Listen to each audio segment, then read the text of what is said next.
Բարև ձեզ հարգելի հայրենակիցներ, ես Մարատ Հակոբյանն եմ Կիևից։ Այսօր Ուկրաինա-Ռուսաստանի լայնածավալ ներխուժման 1338-րդ օրն է, որոշեցի ձեզ համար կարելի ասել արտահերթ եթեր պատրաստել։ Ռուսաստանում երեկոյան արձանագրվել են մի շարք խորհրդավոր պայթյուններ, որոնց հետևանքով կան զոհեր։ Մասնավորապես ուժգին պայթյուն է որոտացել երկրի հարավում գտնվող Ստավրոպոլ քաղաքի տարածքում, ռազմական համալիրի մոտ։ Լրատվամիջոցների տվյալներով պայթյունը տեղի է ունեցել ավտոբուսի կանգառում, որը գտնվում է 247-րդ գվարդիական դեսանտագրով գնդի կացարանի հարևանությամբ։ Բացի այդ, հոկտեմբերի 22-ի երեկոյան պայթյունների շարքի արձանագրվել նաև ռուսական Չելյաբինսկ քաղաքում։ Տեղական լրատվամիջոցները տարածել են համապատասխան տեսանյութեր, որոնցում երևում է ծխով լցված քաղաքը։ Դա իհարկե մեր Telegram-յան ալիքում էլ կա, QR կոդը ձեր էկրաններին է։ Գրեթե կեսգիշերին ըստ տեղական ժամանակի 3 պայթյուն է որոտացել Չելյաբինսկի Լենինի շրջանում, Կապեյսկի հատվածում։ Ականատեսների փոխանցմամբ տարածքում առկա է խիտ ծուխ։ Ավելի ուշ տեղական իշխանությունները հայտնել են, որ տեղի արտադրական ձեռնարկություններից մեկում տեղի ունեցած պայթյունի հետևանքով զոհվել է 4 մարդ, ևս մի քանի հոգի վիրավորվել է։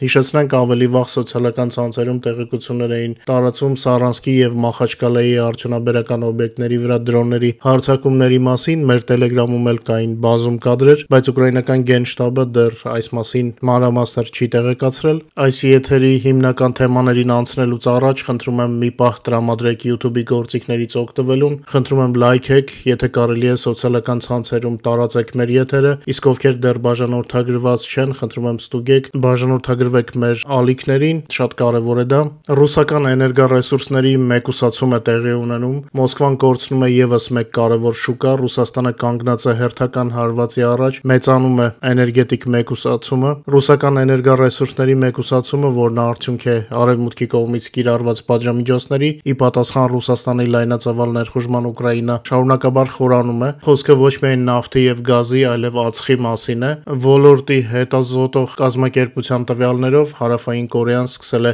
նվազեցնել ռուսական էներգետիկ ածխի գնումները, նախընտրություն տալով Կոլումբիային։ Որոշիչ գործոն են դարձել ավելի ցածր գները, ճկուն պայմաններով պայմանագրերը, ինչպես նաեւ պատժամիջոցային ռիսկերից զերծ լինելը։ Փաստորեն Կոլումբիան աստիճանաբար փոխարինում է Ռուսաստանին այս շուկայում, կարելի ասել խլում է ածխի շուկան ասիական երկրներում Ռուսաստանից։ Եվրոմիությունը առաջին անգամ պատժամիջոցներ է սահմանել Ռուսաստանի գլխավոր դաշնակցի 2 նավթավերամշակման գործարանների նկատմամբ։ Սա Եվրոմիության նոր քայլն է ընդդեմ Մոսկվայի ազդեցության տարածման։ Եվրոմիությունը ընդունել է Ռուսաստանի դեմ 19-րդ պատժամիջոցների փաթեթը։ Այս անգամ, ինչպես հաղորդում է Reuters գործակալությունը, առաջին անգամ պատժամիջոցների ցուցակում ընդգրկվել են նաև 4 չինական ընկերություններ։ Դրանք մեղադրվում են Կրեմլին աջակցելու մեջ, արևմտյան սահմանափակումները շրջանցելու հարցում, հատկապես նավթային ոլորտում։ Աղբյուրների փոխանցմամբ ցուցակում հայտնվել են Չինաստանի 2 նավթավերամշակման գործարան, 1 առևտրային ընկերություն, եւս 1 կառույց, որը ներգրավված է ռուսական հումքի մատակարարման սխեմաներում պատժամիջոցները շրջանցելով։ Ըստ Եվրոմիության դիվանագետների, այս բոլոր սուբյեկտները Մոսկվային տրամադրել են ուղիղ աջակցություն, նպաստելով Ուկրաինայի դեմ պատերազմի ֆինանսավորմանը։ Հենց նոր եվրոպական դեսպանները վերջնականապես համաձայնեցրել են Ռուսաստանի Դաշնության դեմ 19-րդ պատժամիջոցների փաթեթը Ուկրաինայի դեմ ագրեսիայի պատճառով։ Եվրոմիության պատժամիջոցները Ռուսաստանի դեմ վերջապես համաձայնեցվեցին հենց այս երեկոյան։ Սա 19-րդ փաթեթն է լայնածավալ ներխուժումից ի վեր։ Լրատվամիջոցների փոխանցմամբ այս փաթեթում ներառվել են Ռուսաստանից հեղուկացված բնական գազի ներմուծման արգելքը 27 թվականի հունվարից, 1 տարի շուտ նախապես պլանավորվածից, պատժամիջոցներ ռուսական բանկերի, Կենտրոնական Ասիայում գործող ֆինանսական կառույցների եւ մի քանի կրիպտոբորսաների նկատմամբ, որոնք օգնում են շրջանցել պատժամիջոցները, առևտրային սահմանափակումներ չինական եւ հնդկական ընկերությունների դեմ, արտահանման արգելք 40 միլիարդ եվրոից ավել ապրանքների վրա, այդ թվում հանքանյութեր, կերամիկա եւ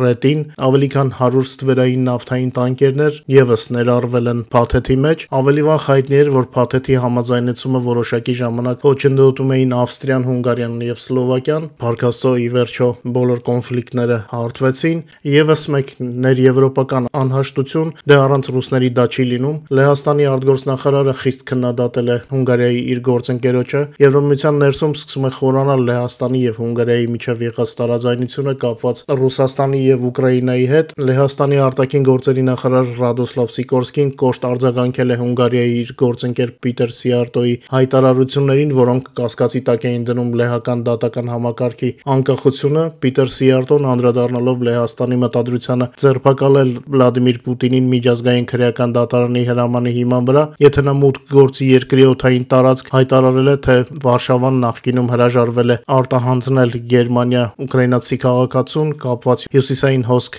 գազատարերի պայթեցման գործի հետ։ Ի պատասխան Լեհաստանի արտաքին գերատեսչության ղեկավարը նշել է, որ հպարտ է իր երկրի դատական համակարգով եւ ընդգծել է օկուպանտի հանդեպ գործողությունները հանցագործություն չէ։ Բացի այդ, Սիկորսկին հույս է հայտնել, որ Ուկրաինայի սահմանային ծառայության հատուկ ստորաբաժանման հրամանատար Ռոբերտ Բրովձին, նույն ինքը Մադիարը, կկարողանա շարքից հանել Դրուժբա նավթամուղը, որը ֆինանսապես աջակցում է Կրեմլի ռազմական մեքենային։ Սիկորսկու խոսքով դրանից հետո Հունգարիան կստանա նավթ արդեն խորվաթական ուղով։ Սիկորսկու այս հայտարարությունը կոշտ արձագանք է ստացել Ռուսաստանում, կարծես հիստերիայի մեջ են ընկել եւ արտաքին գործերի նախարարության խոսնակ Մարիա Զախարովան նրան անվանել է Ուսամա բեն Սիկորսկի։ Տեսնում եք, չէ, Հունգարիային են բան ասում, Ռուսաստանում են վատանում։ Դա իրենց իբր դաշնակիցներին էլ մոռացել են, որ Հունգարիան արդեն մի շարք պայմանագրեր է կնքել գազային, շրջանցելով հենց նույն Ռուսաստանին։ Պարզապես հռետորաբանություն է, ինձ թվում է զուտ քաղաքական իմաստով են հունգարացիք իրենց Ռուսաստանի հետ կապված հռետորաբանությունը շարունակում։ Ժամանակը ցույց կտա, թե որքան սա կտևի։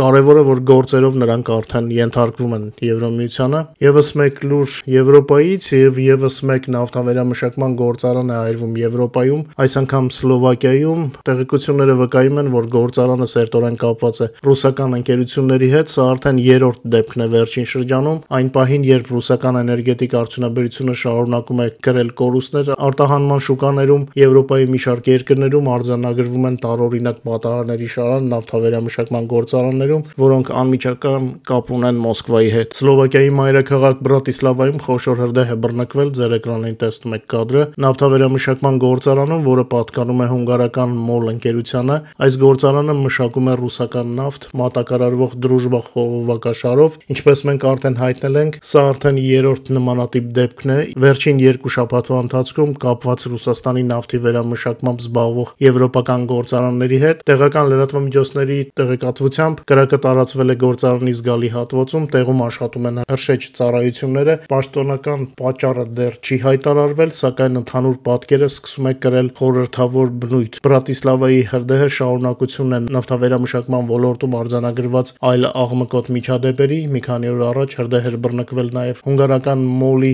գործարանում, որը նույնպես կախված է ռուսական նավթից, իսկ մինչ այդ պայթյուն էր տեղի ունեցել Ռումինիայում Պետրոտել Լուկոյլ գործարանում, որը պատկանում է ռուսական Լուկոյլ ընկերությանը։ Եվ լավ լուրերը ռազմաճակատից պատերազմի վերջին զարգացումները Պոկրովսկի հատվածում Ուկրաինայի զինուժը հակահարձակման արդյունքում ազատագրել է մի քանի գյուղ, գերեվարելով ավելի քան 50 օկուպանտ։ Ուկրաինական կողմը հայտնում է առաջխաղացման մասին ռազմաճակատի առանցքային ուղղությամբ, մինչ Կրեմլը շարունակում է երազել Ուկրաինայի զինված ուժերի դուրսբերման մասին Դոնեցկի մարզից։ Ուկրաինայի պաշտպանական ուժերը անդադար հարվածներ են հասցնում թշնամուն, առաջխաղացումներ արձանագրելով ռազմաճակատի տարբեր ուղղություններով։ Հոկտեմբերի 22-ին հայտնի դարձավ, որ ուկրաինացի զինվորականները ազատագրել են Դոնեցկի մարզի Կուչերով Յար գյուղը, վերականգնելով վերահսկողությունը այդ բնակավայրի վրա։ Այս մասին հայտնում է Ուկրաինայի զինված ուժերի գլխավոր շտաբը։ Գյուղի ազատագրման գործողությանը մասնակցել են դեսանտագրոհային զորքերը, հրապարակվել է տեսանյութ, որտեղ երևում է, թե ինչպես են ուկրաինացի զինծառայողները բարձրացնում Ուկրաինայի պետական դրոշը ազատագրված տարածքում։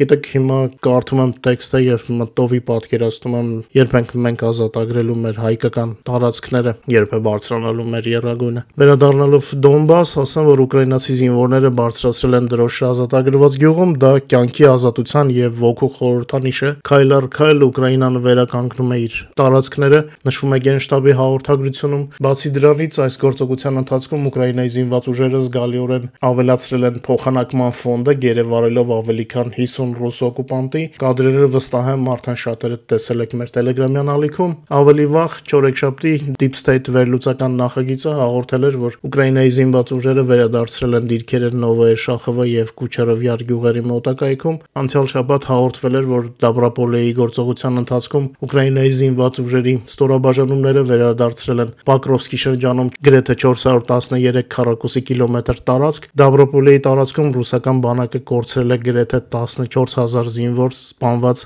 վիրավորված եւ գերի ընկածների հետ միասին։ Դե բազմիցս ասել եմ, ինչքան զորք ուղարկեն, այնքան պետք է ուտիլիզացնենք։ Այսքանով ավարտեմ այս կարճ եթերը, ձեզ լավ օր եմ ցանկանում, մինչ նոր հանդիպում, բարով մնաք։